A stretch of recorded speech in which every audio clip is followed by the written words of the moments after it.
და ასევე უნდა გადავწყვიტოთ ბატონი ნიკა გვარამიას, ბატონი მამუკა ხაზარაძისა და ბატონი გიორგი ვაშაძის საკითხები, რომლებიც დღეს იყვნენ დაბარებულნის ხდომაზე, ჯერ თავისუფლებაზე ყოფნისას დაიწყო შეტყობინების პროცედურა, შემდეგ ეს გაგრძელდა და სასჯელ ახსრულების დაწესებულებაში სამივეს პირადად ჩაბარდა შეტყობინება და სამივე წერილობით სხვადასხვა დროს, ყველაზე ბოლოს ბატონმა გიორგი ვაშაძემ დღეს დილით განაცხადა, რომ არ აპირებენ დააკმაყოფილონ კომისიის ეს მოთხოვნა ჩართვასთან დაკავშირებით, იმიტომ რომ ამ სამს უკვე როცა პენიტენციურ დაწესებულებაში აღმოჩნდნენ, ჩვენ უკვე შევთავაზეთ ჩართვა.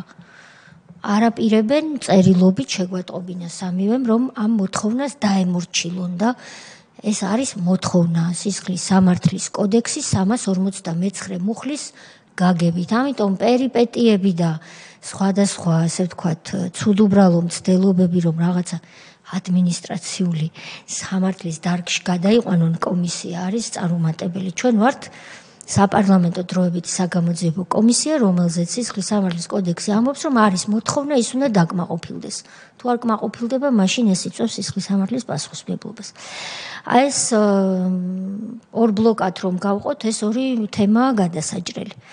თუ გნებავთ ამ სამი პირის თემა განვიხილოთ პირველი, ეს არის მოთხოვნა. მე ასე უყურებ ამას და რამე არ მეშლებოდეს ვიმსჯელოთ.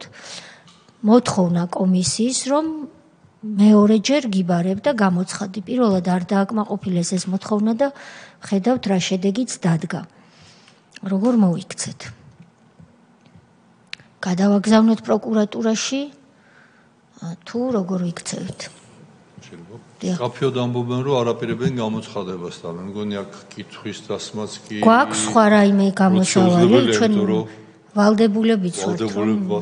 კანონი გვავალდებულებს პირდაპირ. არის რამე სხვა ალტერნატივა, მაგალითად მესამედ გამოძახების. ბატონო თენგიზ.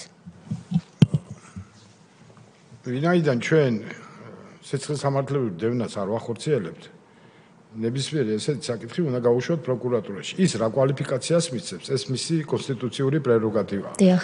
ამიტომ ყველა მივიღოთ ჩვენი კონსტიტუციური გადაწყვეტილება, ის კომპეტენციასაც ჩვენ გვანიჭებენ.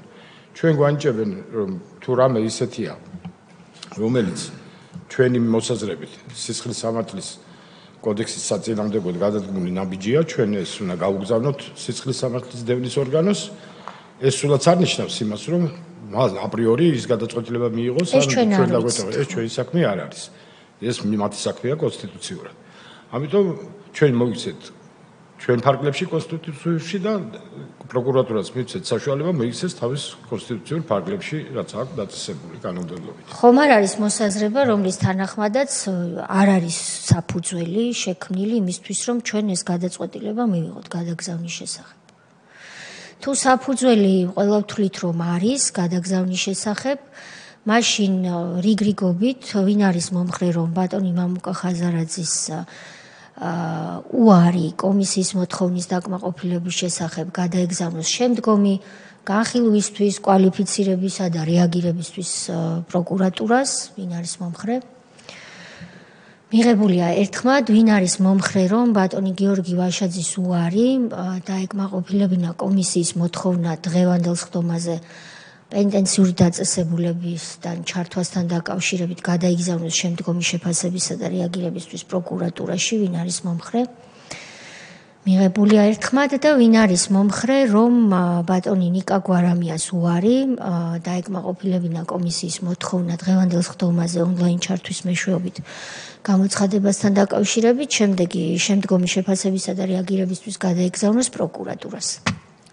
მიღებულია ერთხმად. ეხლა რაც შეეხება ცოტა უფრო, ასე ვთქვათ, ცოტა უფრო სერიოზულს ასე ვიტყოდი, იმიტომ რომ წინა სამი